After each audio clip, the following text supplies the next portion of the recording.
Greetings, everyone. My name is David Lopez. Currently, I am the program director with Kingsview Central Valley Suicide Prevention Hotline. Like you, I've worked in mobile crisis units before, co-located with law enforcement. I also served in an inpatient unit, worked as a therapist for foster family youth, and then I've been the director of the National Suicide Prevention Lifeline through the Central Valley Suicide Prevention Hotline. Today, we're going to be focusing on mobile crisis response services and take a minute to look at what the new direction and vision is through the new Medi-Cal benefit. I want to start off by saying thank you to all of you who choose to work in this field to help people in times of need. And thank you for all the great work that you do. Does not go unnoticed. And as someone that's been there and continues to serve in that capacity, just know I thank you and we appreciate you. So the mobile crisis services provide a rapid response, individual assessment, and community-based stabilization to Medi-Cal beneficiaries who are experiencing a behavioral health crisis. Mobile crisis services are designed to provide relief to beneficiaries experiencing a behavioral health crisis, including through de-escalation and stabilization techniques, with the goal of reducing their immediate risk to danger and subsequent harm, and to avoid unnecessary emergency department care, psychiatric inpatient hospitalizations, and unnecessary law enforcement involvement. With that said, what we have is a new direction for mobile crisis services. This leads to an overall change in the mobile crisis services that we will be providing. The focus here is to be more resolution focused, and the work that we provide is geared towards providing relief to those individuals in crisis in the community. The goal is to support people where they are while using the least restrictive means necessary. With this new direction, mobile crisis response services should be person-centered, trauma-informed, equity-driven, geared towards brief intervention, de-escalation, while remaining resolution-focused, and working from the lens of the least restrictive interventions. We should be culturally responsive, linguistically appropriate, and have the accessible to where they are in the community. The world of mobile crisis response is not new. However, the crisis response services in California are being expanded to be more comprehensive to suit the ever-growing needs of the changing population in California. This new Medi-Cal benefit includes changes to the type of mobile crisis response teams, how they will be comprised, the key deliverable of the teams, the nature of the work, and the clinical approaches that we take. So with this, originally in the team I worked with, it was a co-response team where we responded with law enforcement, and that may be something that you have done in your communities or counties. With this new benefit, we're looking at a non-law enforcement response where individuals can be served by the crisis mobile units without law enforcement's presence. Being comprised of case managers, peer support specialists, clinicians, etc. The learning objectives for today are to understand a person-centered approach in crisis assessment for increased engagement and establishing a sense of security with the individual in crisis. We're going to focus on brief intervention and intermediate support to help calm the crisis state, understand better how to support an individual to experience relief through the crisis assessment and the various intervention and components, and then review the importance of self-care and having a healthy work environment. Let's start off by looking at what a crisis is. Now, according to the BIM, what is a crisis? A behavioral health crisis refers to an event or situation associated with an actual or potential disruption of stability and safety as a result of a behavioral health issues or conditions. A crisis may begin the moment things begin to fall apart, running out of psychotropic medications, being overwhelmed by the urge of substance use, and may continue until the member is stabilized or connected or reconnected to ongoing services and supports. One things to consider is a crisis response that we have can be a myriad of things. It could be a lack of housing. It could be an emotional crisis. It could be a relational crisis. It could be a suicidal crisis. It could be a psychosis. There's so many different levels of crisis. And it's really important that we take a moment to think about that. And also consider individuals that could be suicidal, but not be in crisis. Also consider a person with severe mental illness or a substance use disorder that could be experiencing a crisis with or without having those components in there. A person could be in crisis that potentially had no diagnosis at all. The experience in crisis is unique to the individual. And as individuals enter a state of crisis, they may experience problems as being insurmountable. People tend to feel a rise in physical tension and pressure. And if attempts to solve that problem are unsuccessful, there continues to be a further rise in that tension. Individuals may continue to use their known coping skills. However, through a lack of success may result in periods of disorganization, leading to desperate attempts at solving the problem. People can feel overwhelmed with feelings that range from fear to panic, all the way to anger and rage, and even experience confusion. A crisis event is any event that the person views as a crisis. And when we are being called out for that, we have to remember that this crisis state, we are there to help de-escalate, help problem solve, and help stabilize that individual in the community. And we're not just going out there to do a level of care evaluation or a 5150 evaluation. There's other ways for us to remedy or help that individual come to a better solution. Now let's take a look back and think about what mobile crisis services has looked like for mental health historically. Now, if you think about mental health and how people call for crisis support, typically it would be you would call 911 for assistance with that. And who would respond? Potentially you would get police, fire, emergency medical services. And if there was a mobile crisis team, maybe they would respond. And what would their focus be? Well, if you're thinking about it, when we look at crisis, and let's just take the law enforcement perspective from that. Law enforcement is geared and trained to help keep people safe in the community, to help fight crime, to help prevent us, to make us have a sense of safety in our community and enforce the laws. They are not trained specifically to help an individual in crisis who may be experiencing an emotional crisis, a substance use crisis. Therefore, it's out of their scope of practice. So what would end up happening is that the teams that would respond, or the response historically from a 911, would be out and they would go evaluate that individual to see if they fit the criteria for an involuntary hold. They were looking to see if they were at a danger to self, a danger for others, or if they met criteria for grave disability. Now, it's important that all of these things can be emotional, suicidal, substance use crises that could take place that are outside of that danger to self or others, but they could be contributing factors. With this narrow scope lens, they were only viewing the three of, are they a danger to self, others, or are they grave disability? With this new benefit, we're looking at how we can acknowledge that the individual is in a state of crisis. And then, however, how can we help support them in real time with a response that's not necessarily leading towards a hospitalization or stabilization. So with this, applying the new direction in mobile crisis services is leading with meeting people where they are with the intention of helping them experience relief.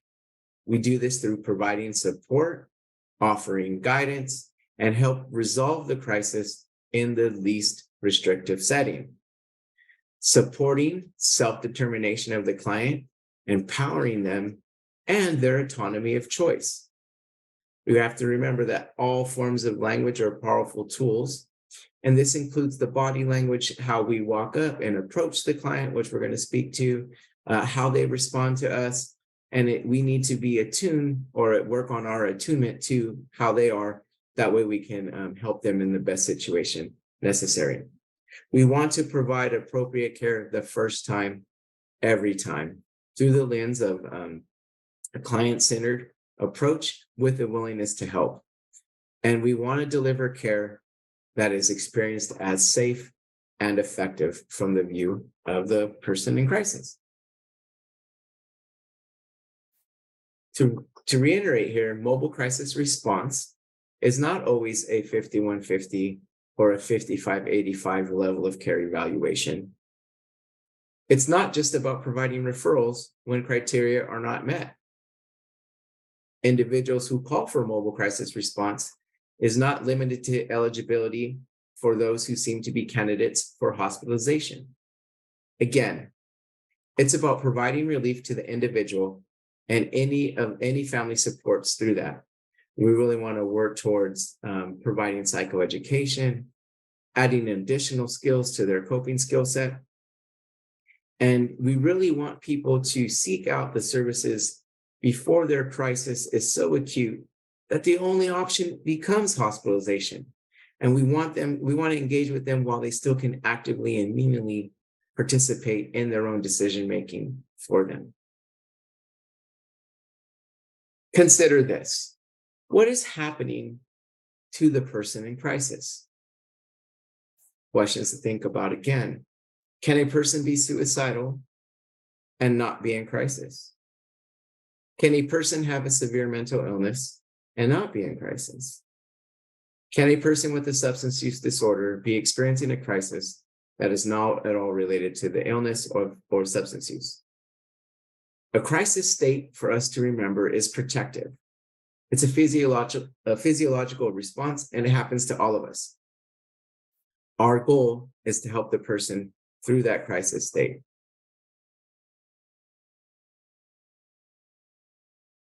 Now we're looking at, let's take a moment to think about our society today as we think of person-centered crisis intervention and assessment.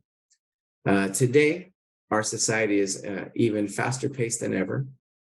People tend to spend a lot of time on their phones. Even our news cycles and media has become accelerated to having more and more shorter bandwidth.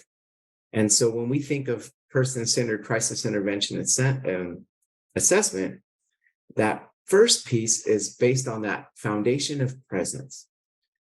Being fully present and engaged with the client when the world is happening so fast and you come in a calm state and you're present and you're fully attuned and giving this individual in crisis your attention. That's so powerful in itself. And it helps us gain trust with the client to do that. Being fully present and engaged is a huge part of person-centered crisis assessment. And we really want to view the person as the expert in their life. We want to consider integrating cultural considerations and their own unique beliefs into the stabilization and assessment.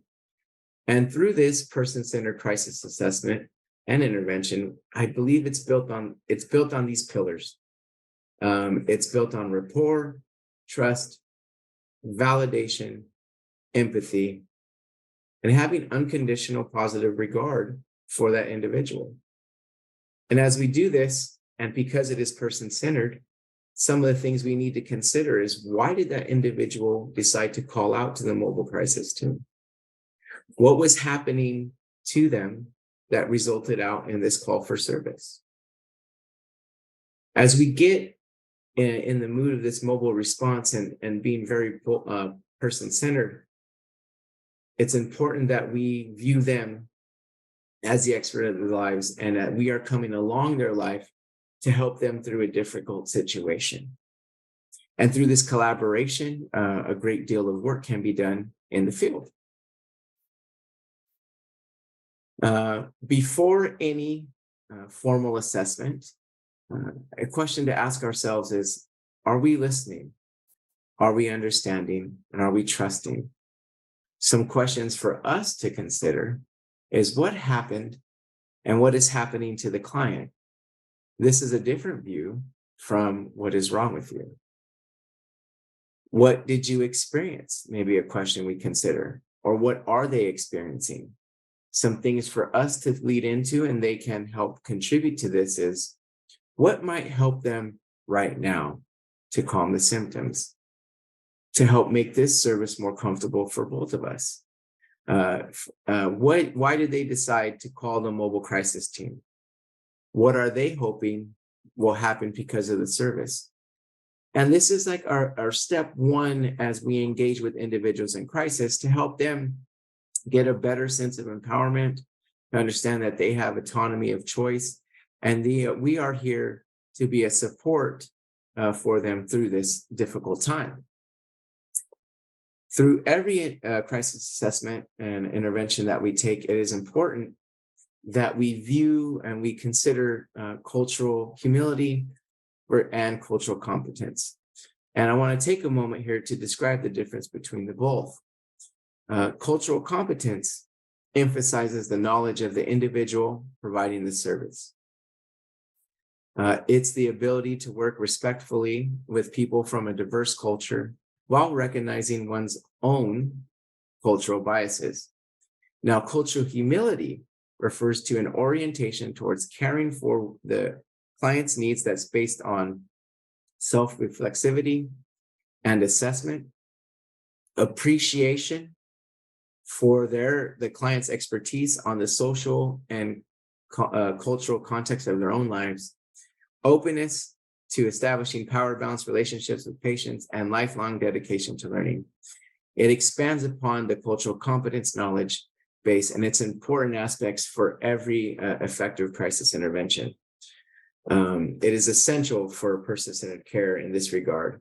When we orient our care to the person and their beliefs and their preferences, we start from where they start, and we're more likely to stay culturally humble with this framework in mind. Now, looking at the art of crisis assessment. Every single one of us has a unique skill set. We come from our own perspectives. We have different lived experiences. These mobile crisis teams and all of us will have a variety of disciplines that comes from different experiences through education, life experience, etc. And as the teams change, we have to think of the peers, the case managers, community health workers, mental health professionals. All of these are working together that we can leverage each other's expertise to make the most comprehensive and culturally responsive mobile crisis response that we can get into. The teams bring a diverse set of interventions and approaches that are inclusive and strength-based. So really leaning on each other and learning how to work effectively as a team will enhance that mobile crisis response. The biggest thing that we can do immediately is building that rapport and trust. And it's a key component to any mobile crisis response. It is important that we lead with our own state of calmness, understanding that we want to collaborate with the individual. We're working on helping them come to a stability, and we want to be supportive and resolution focused. Let's move towards observing the person in crisis. When working with a person in crisis, it's important that we pay close attention to what they're saying and their body language. This can help us identify how the person is feeling about a specific subject and can help you label the feeling for them. Some things to observe are their verbal and nonverbal communication, their posture, their tone of voice, their rate of speech, their facial expressions. And it's important for us to note shifts in their body language, including their posture, eye contact, as this is key to helping us make a good determination. For instance, an example would be consider a child that you come encounter, you get called out for service for, and they are reporting that they were being bullied on a school campus. How may their body language reflect that they're feeling down? You would consider potentially them being hunched over, their head is down, they may have minimal eye contact with us. And those are indicators of sadness or disappointment. This is different than just them vocalizing it. These are additional cues that we can see. So some things that we can do as in a mobile crisis team would be us being able to spotlight that body language. It seems like this is incredibly tough for you, especially that, and it's been going on for a long time. You seem down. You can label this based upon their what you're observing in their behavioral cues. Now, a thing to consider here is looking at when we are responding to this, that we distinguish a difference between a safety assessment and a risk assessment. Now, many of us, depending on where the teams are comprised, have went out with and led with a risk assessment approach. Now, when we consider a risk assessment approach, we're viewing that from the perspective of that level of care evaluation. Is this individual in a crisis state so high that they need to either be placed on an involuntary hold? Do they need further stabilization? Or do they meet grave disability criteria? When we shift from a risk assessment to a safety assessment, we're placing the focus on the person's strengths and ways that they can stay safe in the community. These are things that we can help them problem solve together. And the focus is on, while we are unpacking and viewing some of their things that are bothering them, we're not solely focused on, do they meet criteria to go to the hospital or not? Here, we're placing that focus on that individual, their own strengths, and how we can help them problem solve to stay safe with that, how we can help strategize with that. Can we come up with a safety plan with them after our intervention? What is it that they need? What is it that led to this crisis response? Is things for us to consider. And it's our jobs when we're responding to help get to that root cause of what led up to this crisis experience. Being person-centered is holistic in nature. When we think of holistic approaches, they're characterized by treatment of the whole person, taking into account both the mental and social factors rather than just the symptoms of the disease or disorder. For us, gathering an understanding of the person in crisis and truly understanding what factors contributed to them entering into that crisis state. We want to learn about their unique view of their situation and how we can help support them through the crisis. Doing so allows for exploration with the person in crisis of their own existing strengths and what has historically worked best for them. Some things we can ask is what natural supports they may have in their life, what existing coping skills they may have or have they tried, and if there's anything that they could call back to, any past experiences where it may be a similar situation where they've overcome and they were able to remain safe in the community, or a situation that they can draw the experience from in the past that's similar, and there's transferable skills that they could apply to this situation. So it's important that we view all aspects of their life when we're looking at this. Now, when we lead with this narrative storytelling assessment style, we have to understand that storytelling itself is a therapeutic intervention. When we allow an individual through the power of presence and us being person-centered and giving them unconditional positive regard and listening to what their story is, this can have a cathartic release for the individual, as this may be the first time they ever reach out or tell these parts of a story. Every time we work with that individual in crisis, we must lead with empathy, care, respect, and dignity. We must see the person, not the symptoms. And when we view this assessment, we want to gear it towards having a conversation instead of us trying to gather as much information as we can that like sometimes could be viewed as an interrogation. We want to weave the assessment into the crisis intervention as best we can and make it conversational in nature. Many people hear, you must listen. We want to ask earnest questions. We want to not assume. We want to paraphrase and ensure understanding. We want to mirror their body language. We want to be in more attunement with what they are. We want to validate their experience. And as we come alongside them, we're sitting in the passenger seat to gather their worldview and how they're steering and navigating themselves through life. And as we do so, as we take that passenger seat, it gives us an opportunity to view the obstacles, potential roadblocks, and barriers that they have to steer around or overcome. And potentially we can help get them back on track and on course to navigating this crisis state in a better way. Consider the nonverbal attending skills that we can provide to that individual in crisis. When we think of good communication, it involves more than just language. It's attending to that body language that greatly aids to the crisis assessment. We need to consider the eye contact, body position, vocal tone, silence, and for us to consider cultural influences. Now, eye contact should have natural breaks and have an ebb and flow throughout the assessment. We want to be sure to consider the cultural differences.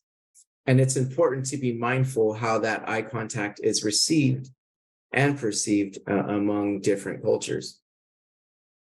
So to consider a good, there's no universal rule on eye contact, but a good practice is to use a moderate amount of eye contact while monitoring the person's comfort level and just getting a better understanding. For body position, it is important that we consider how we meet that individual in the field, how our posture is conveying a message to them. The way we approach them can convey meanings of interest and concern. We want to adapt an open and relaxed body posture while being attentive. This helps put the person in crisis at ease as we remain present with them. Our own vocal tone and rate of speech can help the individual in crisis. Our voice is a powerful tool. And even if I change and slow down the way I speak right now, it starts to create a more soothing and anxiety regulating atmosphere. We want to learn how to use this tool and be aware of how powerful this can be. Also, when we're using this tool, we want to consider our own internal dialogue. And potentially we could become anxious in that mobile crisis response or moved by that person's story. So we must be mindful and remain present while we're hearing their story of how we continue to communicate with them and how to make sure that we're modulating our styles that is very client-centered while remaining grounded and present. One thing to consider is silence. Now, many of us, when we first get into any type of therapeutic or mobile crisis work, silence is something that is difficult for us to master. However, it's a powerful tool that, when used, can help the individual in crisis process their thoughts and feelings. It can also help the individual in crisis when we're working on problem solving. As again, this is a difficult tool to master in the beginning. However, with practice and experience, it becomes a much more natural feeling. Become comfortable with silence while we are helping individuals in crisis, as it helps them process, gather their thoughts, and even allows you to gather your thoughts when you are responding and working with them. Building rapport and validation. Now, here's some opening phrases for us to help beginning that crisis assessment. I'm going to read some of these, and I want you to consider from the view of the person in crisis how they would feel or how these messages would be received from the individual in crisis. So if I were to mention, can you tell me a bit more about what's been going on lately? Can you tell me your story and how you see what got us here? And when I use us, that's an intentional, because now we are joining with the client and I'm looking to align myself with them. Based on what's been going on, either at home, work, or school, in your opinion, might be some of the major problems. As we gather this information, some things to consider is that we can help build that rapport. This sounds very difficult. Is it better at home, work, school? Now here we're exploring for hope while validating their experience. Another opening phrase would be, tell me a little bit more about how blank situation has changed or affected you. These are all nice opening ways. And consider how when you heard this, how you felt receiving the message, and if this is something that can help open a conversation. As we start building that rapport and validation, the client will now begin to tell us what's been happening in their lives. As we consider this, that call for service is a call for support and help. And this is an opportunity for us to engage with them. This may be the first time they encounter anyone from a mental health profession. So when we think about this, it's important that we begin to hear their story after we ask those opening questions. And in the back of our mind, I want us to consider, if one of our loved ones called for service, how would we like that response to be for them? How do we want this crisis service to evolve, to be person-centered, to be least restrictive, to help them manage their own crisis through that? If we have that in the back of our mind, hearing our story and hearing their story and gathering all that information is helpful. It helps the client experience some relief, and it helps us determine what their needs are. So as we're listening to this, every crisis event will have had multiple contributing factors that led them entering to that crisis state. It's important for us to create an environment where we can support the person in need while learning more about them. We want to do this in a very non-judgmental way, and we want to provide this service remaining true to providing relief and solution-focused care. So as we are hearing their story, we are viewing it as an opportunity for us to learn more about them, for them to get that cathartic release, for us to understand their needs, and then we can help them unpack some of those things that happened, and then work towards resolution. And we're working towards that most least restrictive means possible.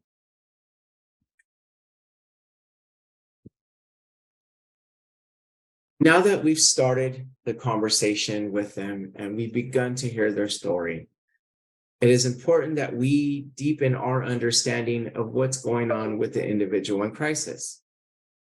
Some of these things include, or ways to do this, or validation of the person's experience. One way to do this is through paraphrasing. And when we paraphrase coupled with validation, this really helps the individual feel validated. It makes them feel heard. And it helps us gather a better understanding of what's happening to them. Questions such as the following can help deepen our understanding of their unique situation. Some questions to consider are, what did you mean by? What else is important for me to know? What were your feelings when that happened? Tell me more about. All of these questions are open-ended. They allow us to gather information from the individual in crisis while we are deepening our understanding. Now, because the person in crisis is likely to be experiencing crises or challenges in more than one area, it's important for us to focus on one area of concern that can help get to the heart of that problem. So as many things led up to this individual's crisis, at times they can be tangential. They can start to go from subject to subject to subject. And this can become difficult for us working in crisis and even the client who's in crisis to narrow in on one area. And so when we're looking at that, if we can focus on an area or a single concern, we can help them unpack that one piece and provide some immediate relief regarding that. So if we think about questions like this can help. Questions as the following can help guide and steer that conversation. You mentioned several things. Let's talk a bit more about a specific topic that they mentioned. One thing that maybe you particularly picked up on when they were talking about different subjects, maybe they had a different physiological response. Maybe they had a little more cracking in their voice. Maybe it seemed a little bit more difficult. We can add, this point seems very important and worth spending some more time on or looking more closely at. These are things that we could help narrow that focus and gear them towards a potential subject that we can help them with in this immediacy of time. Now, while we do that, we want to focus on the needs of the person. Leading with, we want to identify what the person would like or hoped for from this interaction. And as we do this, as we're understanding what they hope for, we want to empower the person throughout this assessment and intervention. We really want to highlight their strengths. We want to spotlight past success, and we definitely want to tie into their own resilience. We want to help the person problem solve and view this while they are understanding that they are the expert in their life. It's moving towards resolution focus and what their needs are as we get this.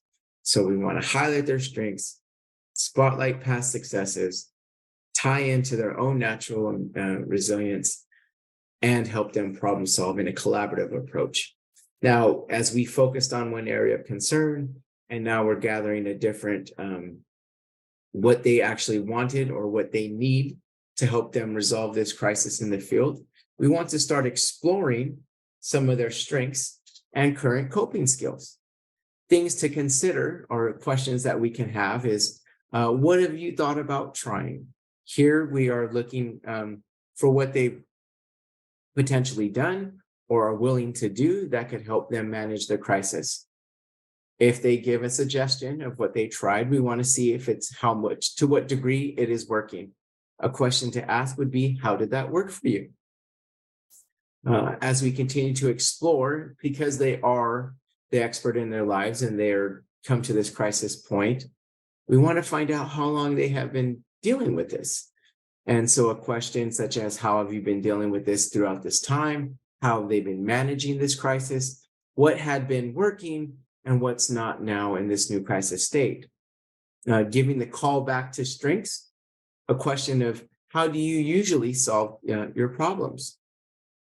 This helps them you look at some of the coping skills and understanding that when they're in that crisis state, they can lose that ability to think and problem solve, and just helping us guide or give those callbacks to their previous experiences or what looked in the past has worked in the past can potentially help them now, looking for those transferable skills. A question for that is, have you ever been in a similar situation before? Understanding that they potentially have the skills already in their tool belt that could help them navigate this new crisis. When we're looking for natural supports, have you ever talked about to anyone else about this, to seeing if there is someone that they have confided in the past?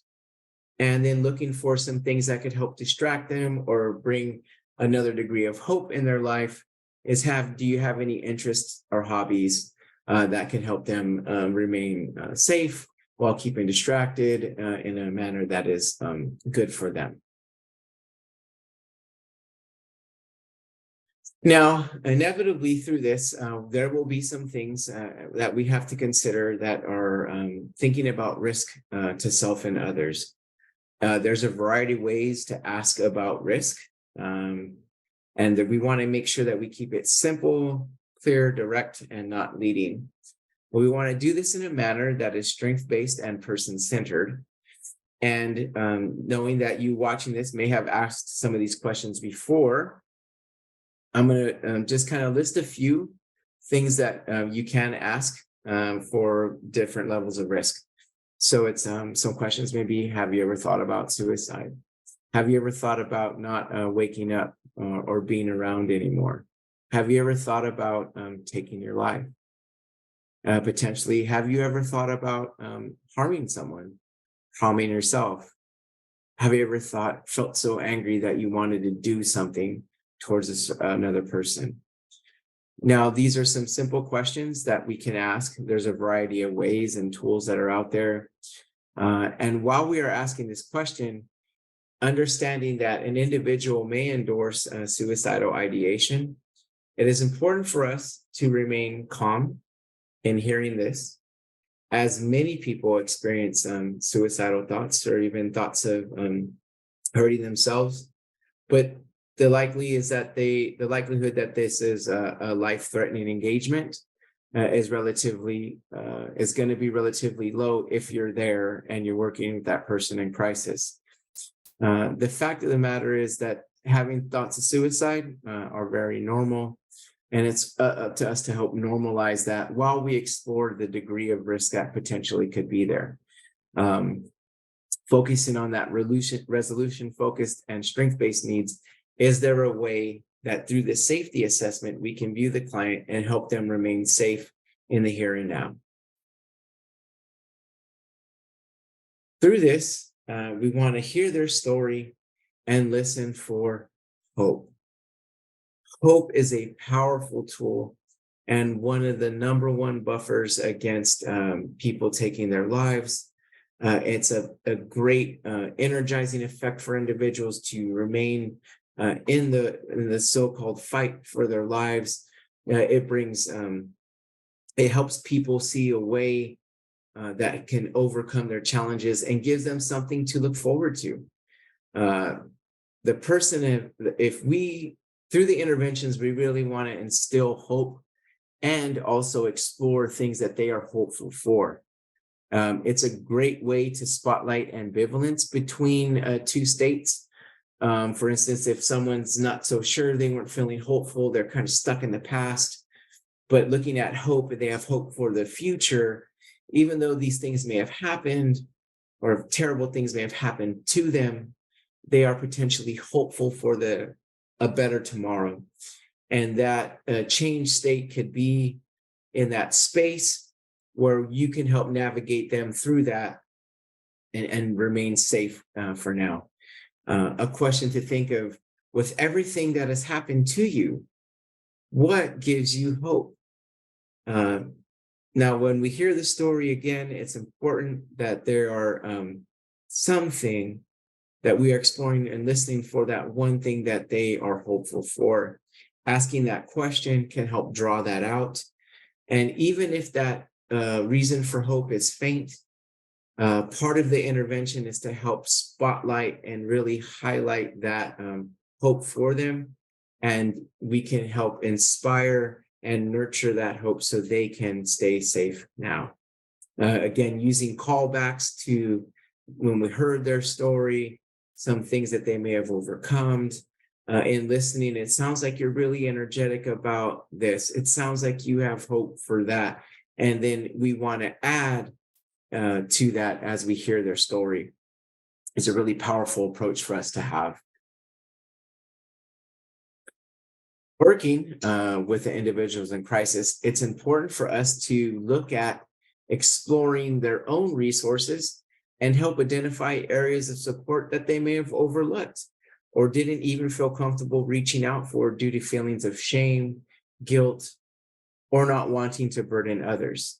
So through our intervention, we want to help the person in crisis by exploring any available resources that they may have, looking for helpful supports of any family, friends, any support groups, people who've potentially helped them in the past, whether this be a professional relationship or a personal one, what community resources are out there in the field, what emergency resources, potentially the person in crisis may need some housing, some emergency shelter, maybe helping keeping the lights on, some financial assistance that could be leading to that crisis. What is out there that could help resolve the crisis?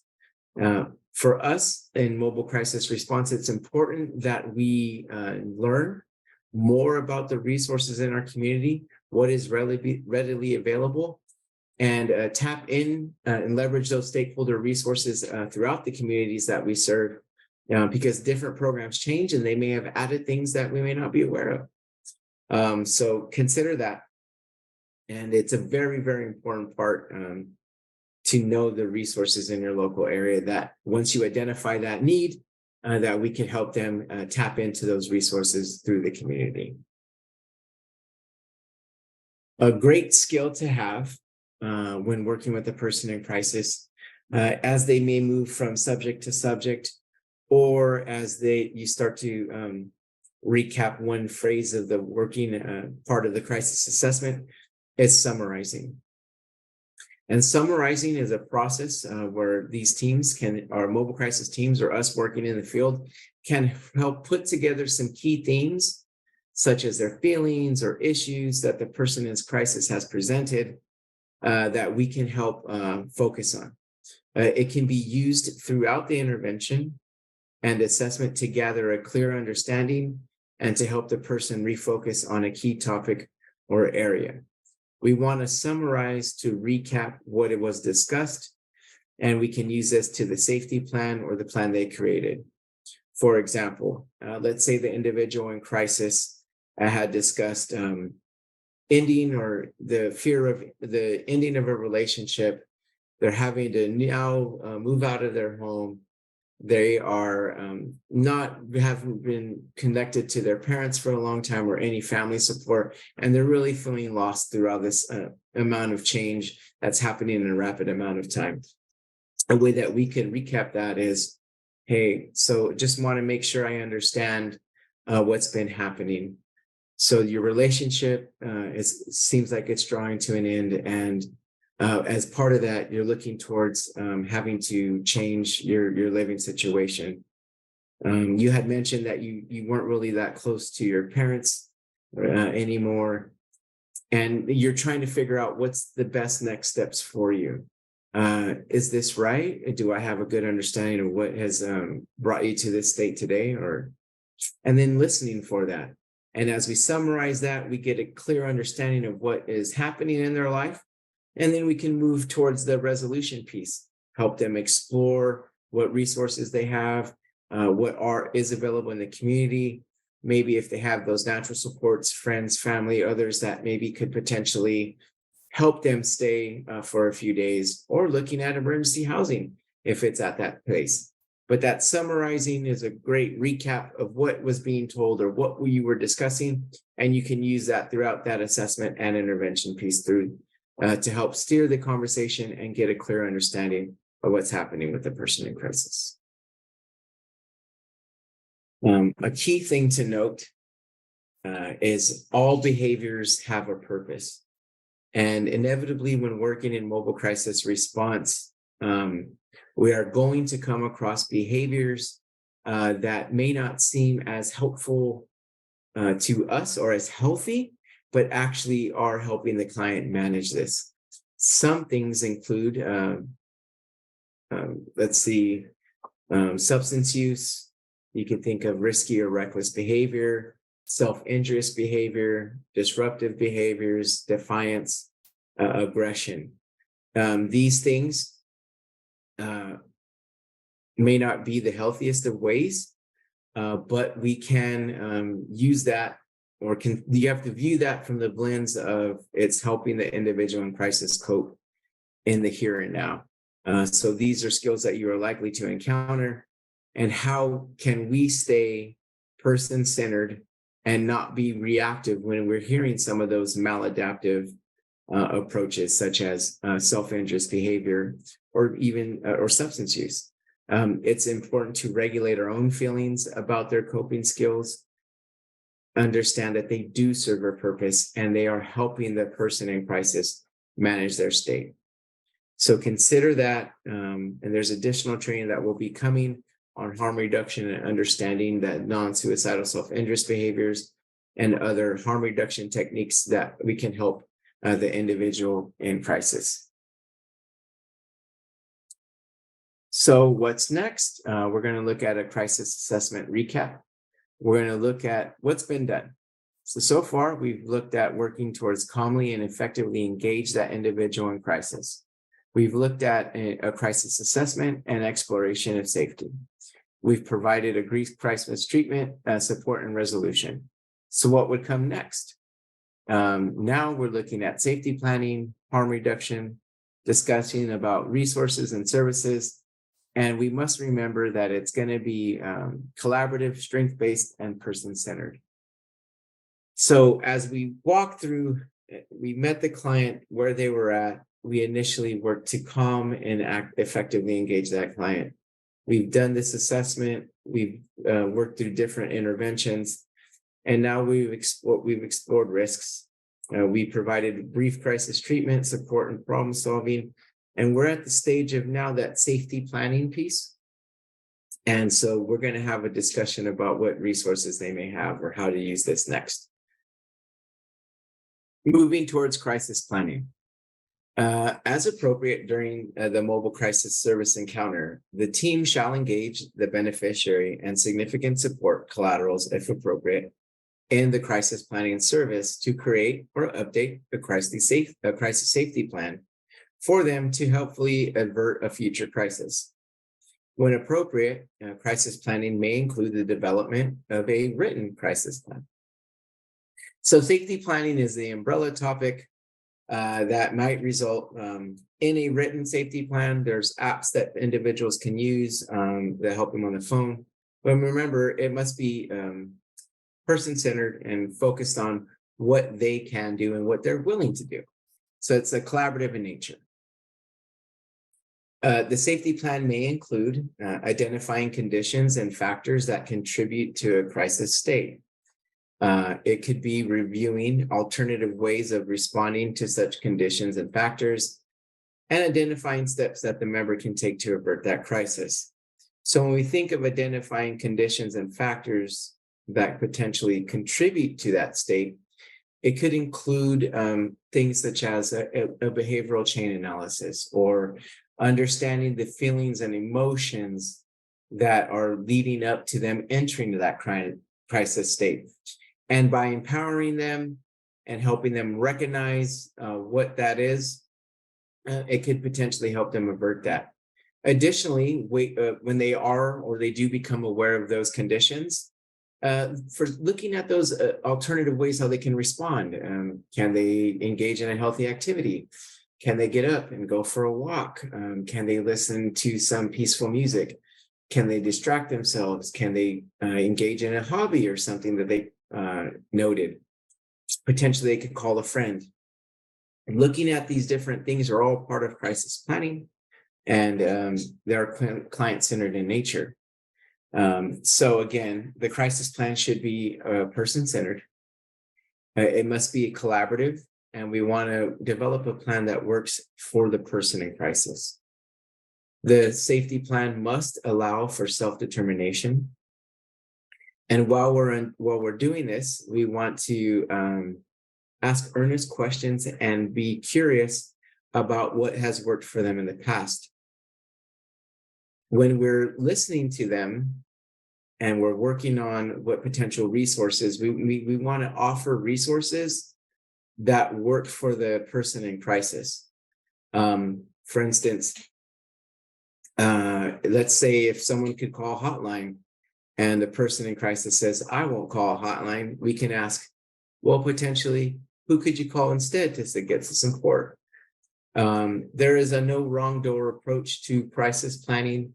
It is client driven. We want them to be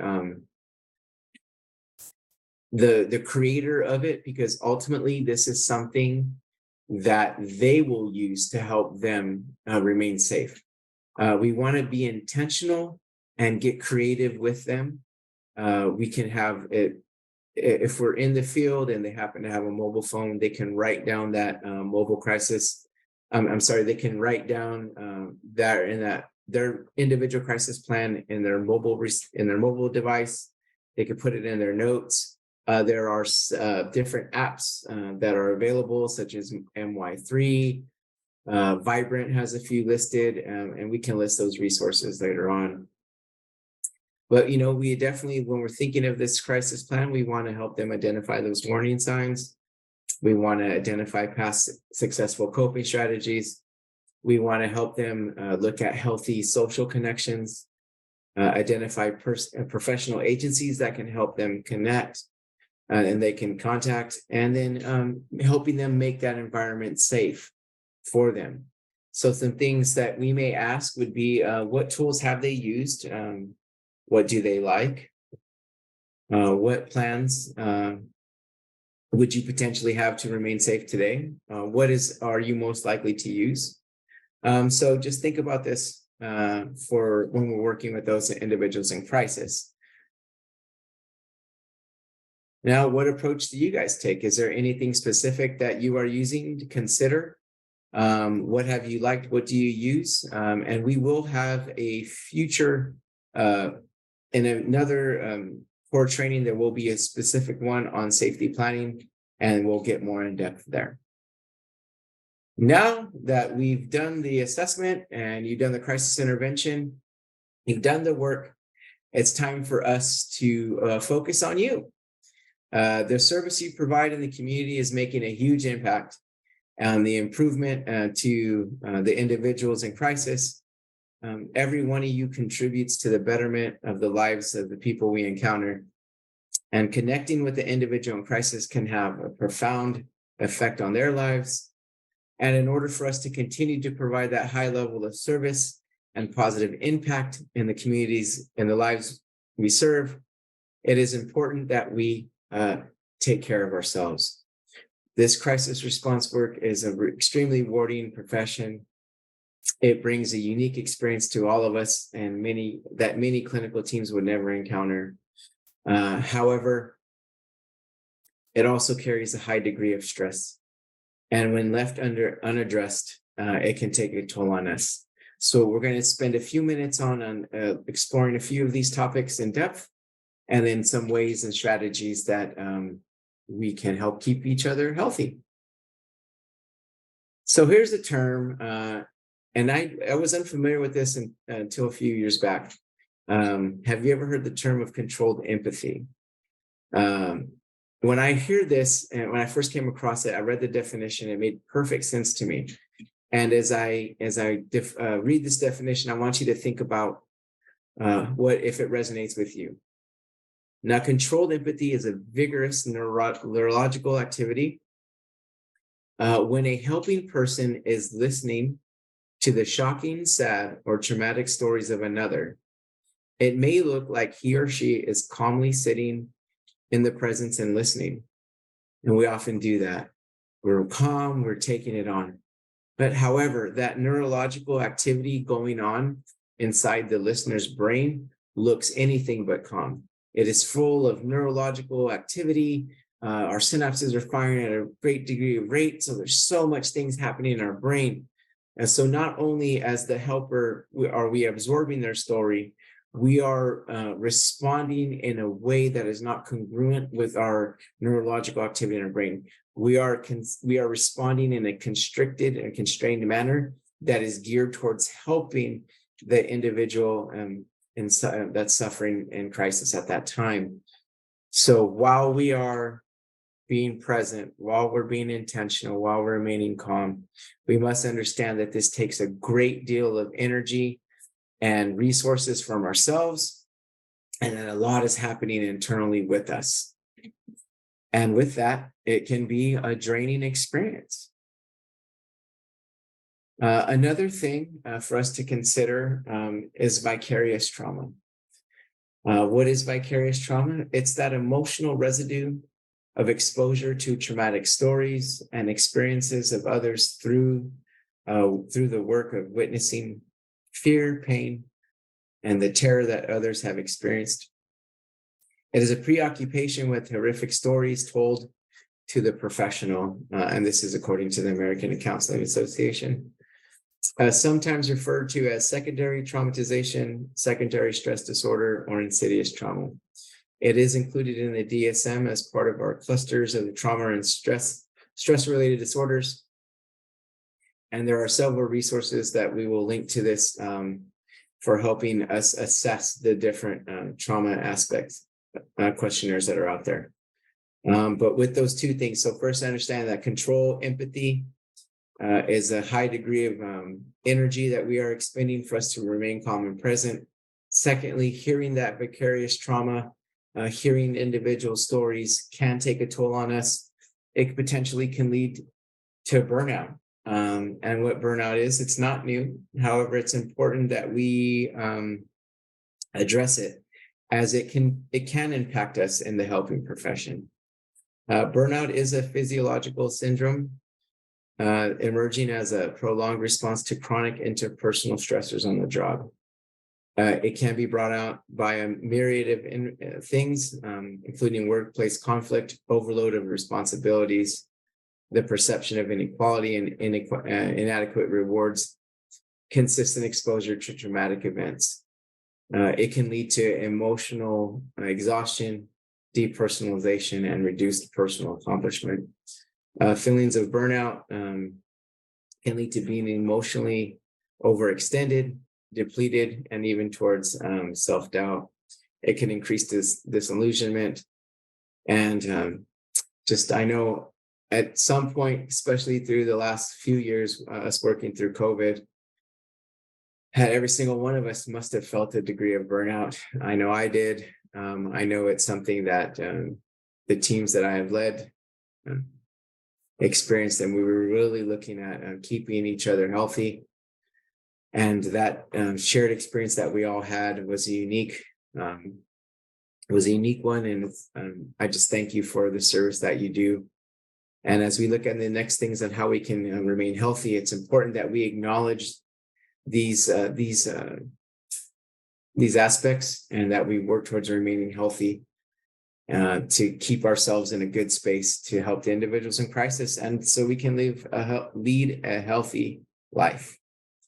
So some things I consider when we think about staying healthy, I want you to ask yourself, what brings you joy? Check in with yourself and see if you're still doing those things. Make time for yourself. Some of the simplest things, such as eating healthy, drinking plenty of water, getting physical exercise, and rest. Rest is important. We want to set professional and personal boundaries and really work towards having balance, as it's a key contributor to avoiding that burnout and reducing stress. One thing that you can even program if you're leading teams or helping those with teams is that question about what brings you joy. I tend to use that when I'm interviewing team members and bringing them on board. I ask them, is that part of their interview process? And if, as they work with us and they work in the teams, one thing I'll ask them during our check-ins or debriefings or even their monthly evalues, and I'll bring up like, hey, are you still going hiking? Hey, are you still spending time with your family? Are you still exercising regularly? And this type of check-in, because it was based on what they like to do, it just helps us gauge and make sure that they're staying safe and healthy as well. So here's some healthy workday habits that can help us remain balanced and calm. So some things are creating a morning wellness routine. We want to ensure to take breaks and eat throughout the day. We want to take time to decompress. And we want to check with team members. Here's some characteristics that contribute to a healthy workplace. The organizational culture focused on person-centered care over productivity and other performance metrics.